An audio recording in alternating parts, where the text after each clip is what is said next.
On our next topic, we're going to talk about the first trailer for Space Jam: A New Legacy. It came out last Saturday during the Final Four. This movie's long overdue. The first one came out in '96.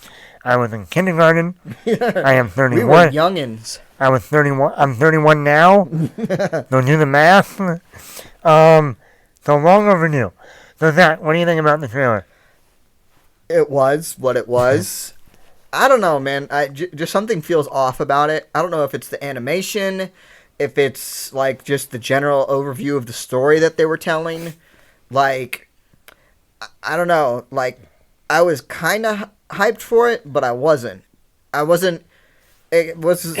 got me to the point where it's just going like, yeah, I'll watch it. It's on like HBO Max. Yeah. But it's not. It didn't get me to the I'm so excited like the Space Jam one. I don't know, like the animations. I don't know what it was, but something felt off to me, and I don't know whether it was because it was more CGI and looking and feeling, and not that like hand drawn animation style. Mm-hmm. And that's kind of look of it. But I don't know. It looked off to me in a way, which, it's a trailer. They could always fix it. They did it with Sonic, yeah. But, there was no one else really had the reaction that I'm having. So I don't know. And it's just like, I don't know, just the tunes didn't look like how they're supposed to look to me. They looked weird. Yeah, weird. Back in the day before film and before I was a filmmaker, I was a huge basketball fan, especially the Chicago Bulls. Michael Jordan was like my god in my mind. My entire room was Chicago Bulls, everything. From the ceiling to the floor, my entire room was covered in Michael Jordan and Chicago Bulls paraphernalia. So when Space Jam came out, that was like the movie for me. I watched that movie so many times. I still remember seeing it in the theater with Jake Vance and Jesse Vance from football, my brother's football team. We were at the theater. Still remember that. And I used to watch this movie on repeat. I was a huge basketball fan. Michael Jordan was my guy way before Spielberg or Scorsese now. And watching this trailer, I'm sorry for all you LeBron people, he doesn't do it for me. Michael Jordan's my guy, and I don't see Michael Jordan in here, and and the story is a little, his son gets kidnapped, he has to play a game. Okay, I understand he has to get his son back, but where's the struggle? We know he's going to win the game. He's LeBron. Even though I don't think LeBron is that great. But, like I said, Michael Jordan's my guy. That's why I stopped watching basketball after Michael Jordan retired. So, I don't mind the animation. I actually thought that was one of the things that was interesting when they went from 2D to 3D. It's almost like the evolution in animation. Now, I don't know how long the 2D is going to be actually on screen versus the 3D. Well, I think seeing that kind of evolution can be interesting. The one thing I actually didn't like is when they showed all the different characters from other franchises. You see like King Kong and Iron Giant and the dragon from Game of Thrones. And if someone did like a really detailed look at the trailer, they got the mask from Jim Carrey in there. You got Pennywise the Clown, Joker. I'm like, what is this? I know with Looney, you want to be fun and everything and have like this giant universe. Well, that's kind of, I feel like that's almost the Warner effect. They want to cram in all of their properties into this and go like. But that's not Space Jam, and that's the thing that I'm like, I don't need to see Pennywise. First of all, how many people are going to be like, oh, Pennywise the Clown? If you've seen the It movies, yes, but other than that, oh, there's Jack Nicholson's Joker. But it's not Jack Nicholson. Right. I don't know, it's weird. The biggest thing is that, like, I don't like the general plot line that we got from the trailer. I don't care. Just like you said, it's a very predictable story. The Michael Jordan one, in the original Space Jam I thought was great because Well, it mimicked real life. Yeah, it was. It was Sort it of was a like his biography. life. Yeah, because he played basketball, he stopped playing, played baseball. They even showed that in the movie. Hmm. Then his friends like Charles Barkley and Larry Bird are trying to get him back into playing basketball. So the Tunes steal him off the golf course. Something he was also known for, playing golf. Hmm. And he went down there to Looney Tune Land and got back his spirit and survived to play basketball again. And once again, even at the end of the movie, they show him back on the professional basketball with the Chicago Bulls. And they took the footage of him when he was playing, when he came back and returned, and put that in the movie. So it was almost like a semi-autobiography mixed with the Looney Tunes. Right, and because it mimicked real life, and it's like, of course, you already know how both are going to end. That's not in doubt. It's not like we're going to end up with Michael Jordan getting his head chopped off by whatever Pepe Le Pew or whoever, and it's just going like. So I guess here's the thing. Here's actually something where I think, just in my head, this pops into my head right now, is that would be interesting.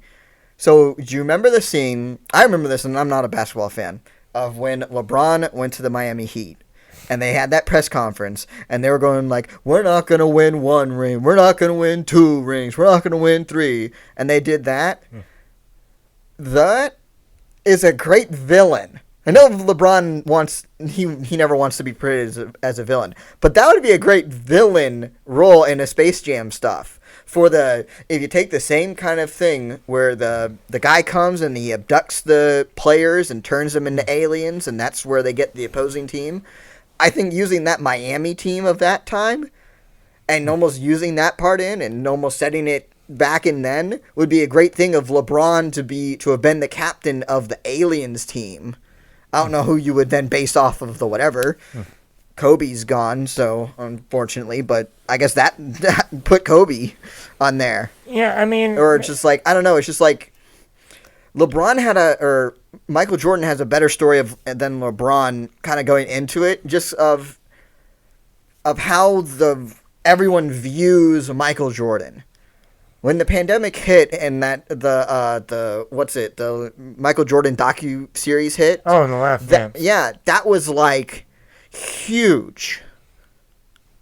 And if you do the exact same thing from LeBron, yeah, you don't get much. You're not going to get that same reaction. And so LeBron, like statistics-wise and everything else, he might be better than Michael Jordan. I don't know. I don't follow basketball, so no. Skewer me on that. But in terms of legacy and star power, Michael Jordan is still going to be on top almost solely because of, just how him at his peak of iconicness is so much higher than LeBron James is now. Now, this is also a current thing of where, this is the same problem that's not just seen in basketball, but it's seen in baseball and football and everything else, pro wrestling and all that stuff, is that the new stars are not being able to really get that shine as brightly as some of the older stars. So the time of the 90s and the early 2000s, that's like there's a different quality about the stars that were made in that time period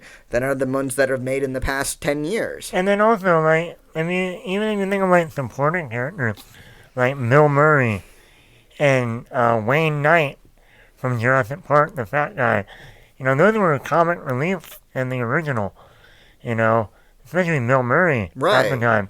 Like, are you going to have people like that are going to, you would have shown him in the trailer. Yeah, you would have shown him, so it's like Bill Murray or someone. It's like how, I guess the one thing of what it looked like when I saw this, it was like, oh, this is LeBron James movie. Yeah. It's not Space Jam.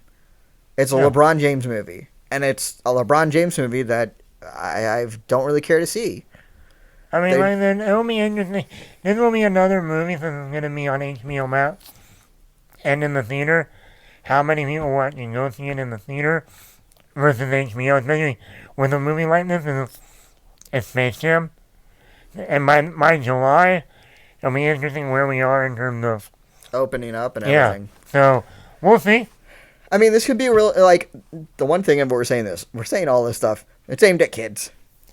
So it is what it is. But the one thing about this is just like for the storyline of this, the reason why I think the original Space Jam works better is that Michael Jordan, they were saying like, dude, you're amazing, but you suck right now. The start of the LeBron James Space Jam was, you're awesome, I'm awesome. Why don't we just go out and dominate? It's just going like, so, like you're not showing. There's nothing for me to connect with there. Mm-hmm. I'm not an all-star basketball player. Not a chance. Nowhere near it.